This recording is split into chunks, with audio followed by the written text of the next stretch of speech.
ዓለም አምባገነንና ለሰው ልጅ ህይወት ቁብ የማይሰጥ ሰው ስትባል በቀዳሚነት በእዝነ ልቦናዋ ውል የሚላት አዶልፍ ሂትለር ፉረሩ ነው። ሰውየውን በዚያ ደረጃ የገነገነ አምባገነንነትን እንዲላበስ ግን አካባቢው ላይ የነበሩት ሰዎች የነበራቸው አስተዋጽኦ እጅግ የላቀ ነበር። ከነዚህ የሰውየው ቀኝ እጆች አንዱ ደግሞ የሽብር ንድፍ አውጪ እስኪባል ድረስ የክፋትና ጥፋት ምሳሌ የሆነው ሄንሪች ሂምለር ይገኛል።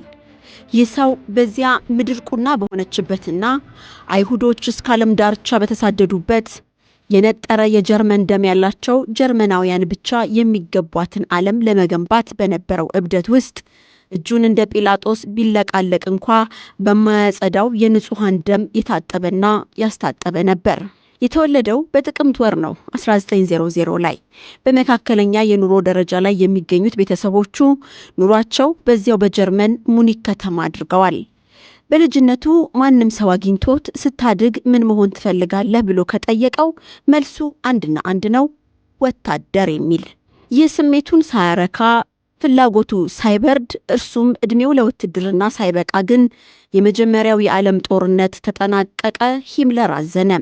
ያዘነው በጦርነቱ ማብቃት ብቻ ሳይሆን በቨርሳይልስ ስምምነት ምክንያት ከየትኛውም አይነት ወታደራዊ አገልግሎት አገሩ ጀርመን በመታገዷ ጭምር ነው። ስለዚህ ይህንን ስሜት አምቆ ይዞ ፊቱን ወደ ሌላ የህይወት ዕጣ ፈንታ ማዞር ግዴታ ሆነ። በዩኒቨርሲቲ ኦፍ ሙኒክ ተመዝግቦ እርሻና የቴክኒክ ትምህርት ወደሚሰጥበት የትምህርት ክፍልም አመራ። በዩኒቨርሲቲ ቆይታው አገራዊ ስሜትን የሚቀሰቅሱ ስነ ጽሁፎች መድረክ ላይ ይማርኩት ጀመር። የጀርመን ብሔርተኝነትን የሚያቀነቅኑ ተማሪዎችን ስብስብም ሲቀላቀል ጊዜ አልወሰደበትም። ይህ በግድ ታምቆ የተያዘውን የሂምለርን ወታደራዊ ስሜት ያንረው ጀመር። የፖለቲካ አየሩ እየተቀያየረ ሲመጣ እርሱም የለየለት ብሔርተኛ ሆነ። ጊዜው 1922 ሆኖ ዲግሪውን የያዘ አርበኛ ለመሆን በቃ። ከዓመት በኋላ ወጣቱ ሂምለር የኋለኛው የሂትለር ቀኝ እጅ በ1923 የናዚ ፓርቲን ተቀላቀለ። በፓርቲው ርዕዮተ ዓለም የከነፈው ወጣትም ልቡ ስራ ለምኔ ብሎ ሙሉ ጊዜና ህይወቱን ለፓርቲው ሰጥቶ ግራ እጁን ወደ ሰማይ እያጎነ ቪቫ ሂትለር ጀርመን ትቅደም ማለት ስራው አደረገው።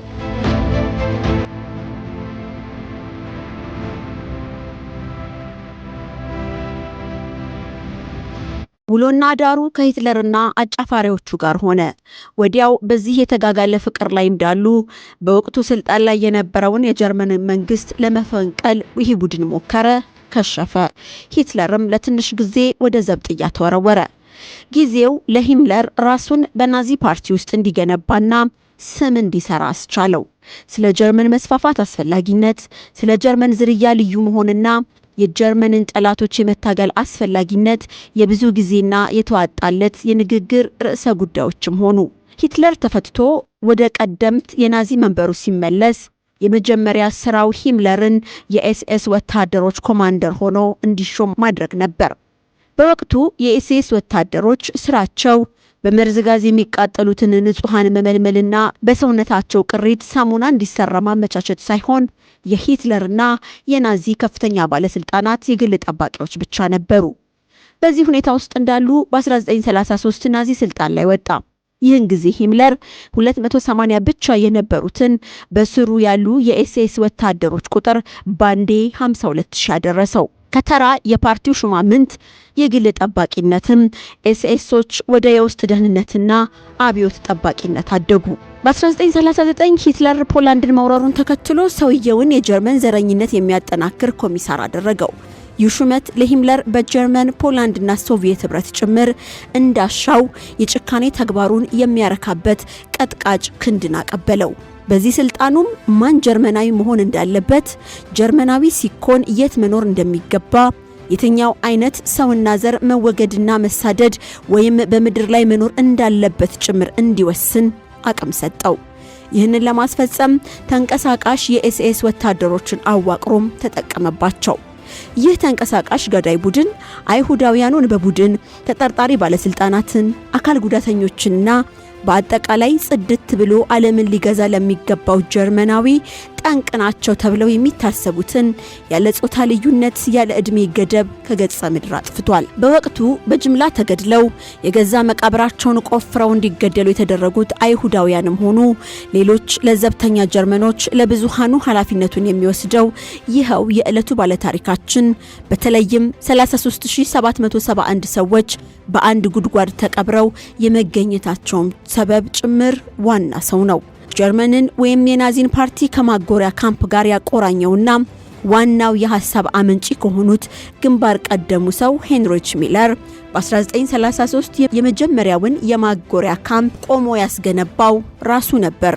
መጀመሪያ አካባቢ የካምፖቹ ዋና ዓላማ ለፖለቲካ እስረኞች የነበረ ቢሆንም የኋላ ኋላ ግን ማንም የጀርመንን ደም በደም ስሩ የማያዘዋውር ሰው በማሟሚያና መትነኛ ስፍራነት ማገልገል ጀመረ። ሂትለር ስለዚህ ግንባታ ሲሰማ በጣም በተመስጦ እንደነበር ያወቀ ሰው ሂትለር እውነትም በጭካኔ ንድፍ አውጪነት ሚለር ቢጠራ አያስኮንንም ማለቱ አይቀርም። እናም በዚያ ማጎሪያ የረካው ሂትለር በየቦታው ለሁሉም እስረኞች የሚሆኑ ተመሳሳይ የካምፕ ግንባታዎች እንዲከናወኑ አዞ ከመጀመሪያው የጋዝ ግድያ ውጤታማነት የተለካበት ቸልምኖ ማጎሪያ ካምፕ እስከ የቀድሞ ፋብሪካ ዳቹ በኋላም ኦሽዊትስ ድረስ ምድራዊ ሲኦሎች በጥድፊያ ተሰሩ።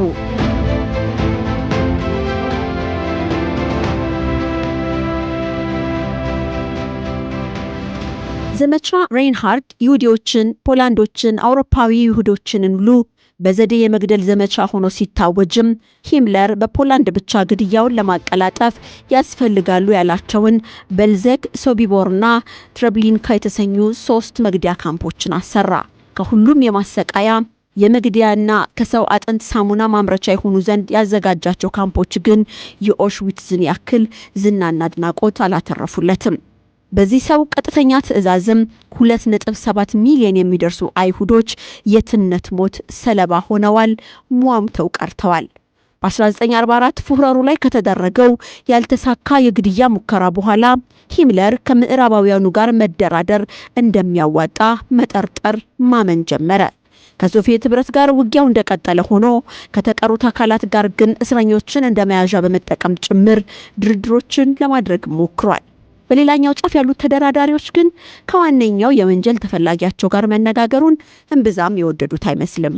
ሂምለር ግን የናዚ ጀንበር እየጠለቀች መሆኗን አስቀድሞ ተረድቷልና የማንም አምባገነንና ገዳይ ስርዓት አጠፋፍንም 6ኛው የስሜት ህዋሱ ሽክ ብሎታልምና የስዊድን የቀይ መስቀል ፕሬዝዳንት የሆኑትን ፍሎክ በርናዶቴን አፈላልጎ ለጥምር ጦሩ ስለ ንግግርና እስረኞችን መልቀቅ መልእክት ለጥምር ጦሩ መሪ አይዝናወር አይደርሱልኝ ሲል ተማጸነ። ይህ ሽሽግ ግንኙነት ግን ብዙም ርቀት ሳይጓዝ በሹመት ላይ ሹመት እየደራረበ ለዚህ ካበቃው አምባገነን ሂትለር ጆሮ ደረሰ። ለብዙ የጭካኔ እርምጃዎች፣ የንጹሃን ግድያዎችና ጭፍጨፋዎች ሁሉ በህልምነትና እቅድ ደረጃ የነበሩትን የአዶልፍ ሂትለር ፉህረሩን ህልሞች ሲፈታ የኖረው ሄንሪች ሂምለር ቢሆንም ጭካኔና ክፋት በአምባገነንነት ውስጥ ለሚተገብሩ ሰዎች ማንም ክዶክ የተገኘለት አገልግሎቱ ታይቶ ሲማር ታይቶ አይታወቅምና የሂምለር መጨረሻ እግረ ሙቅ አጥልቆ ዘብጥያ መወርወር ሆነ። ሂምለር ዝም ብሎ አልተቀመጠም። ደሙ ደመ ከልብ ከመሆኑ በፊት በቆፈረው ጉድጓድ የመግባቱን አሳሳቢነት ተረድቷልና ለማምለጥ መሞከር እንጂ ዝም ብሎ ሞትን መጠባበቅ አልወደደም። ስለዚህም ጺሙን ሙልጭ አድርጎ ተላጭቶ የፖሊስ ልብስ ለብሶና ሐሰተኛ ሰነድ አዘጋጅቶ ለመሸሽ ቢሞክርም ግንቦት 1945 ላይ ከሂትለር መዳፍ የተረፈው ሂምለር በሩሲያዎቹ እጅ ገባ። ለብሪታንያ ተላልፎ እስኪሰጥና ምርመራው እስኪጠናቀቅ ማን እንደሆነ ያላወቁት አሳሪዎቹ የጭካኔና ሞት ንድፍ አውጪው የማሰቃያና ማጎሪያ ካምፖቹ አርክቴክት መሆኑ ከተያዘ ከ3 ቀናት በኋላ ሲታወቅ ግን ግንቦት 23 1945 ላይ ሲያናይድ የተባለውን በአገራችን የአብዮት ልጅን የመብላት ዘመን በተፈጠረ መተላለቅ የብዙ የኢሃፓ ታሳሪ ወጣቶች የመሞሻ ምርጫ የነበረውን መርዝ ውጦ ራሱን አጠፋ። ሞት ራሱ የሚፈራው ሞት አምራች አሟሟት ቀያሽ መጨረሻው ይህ ነበር።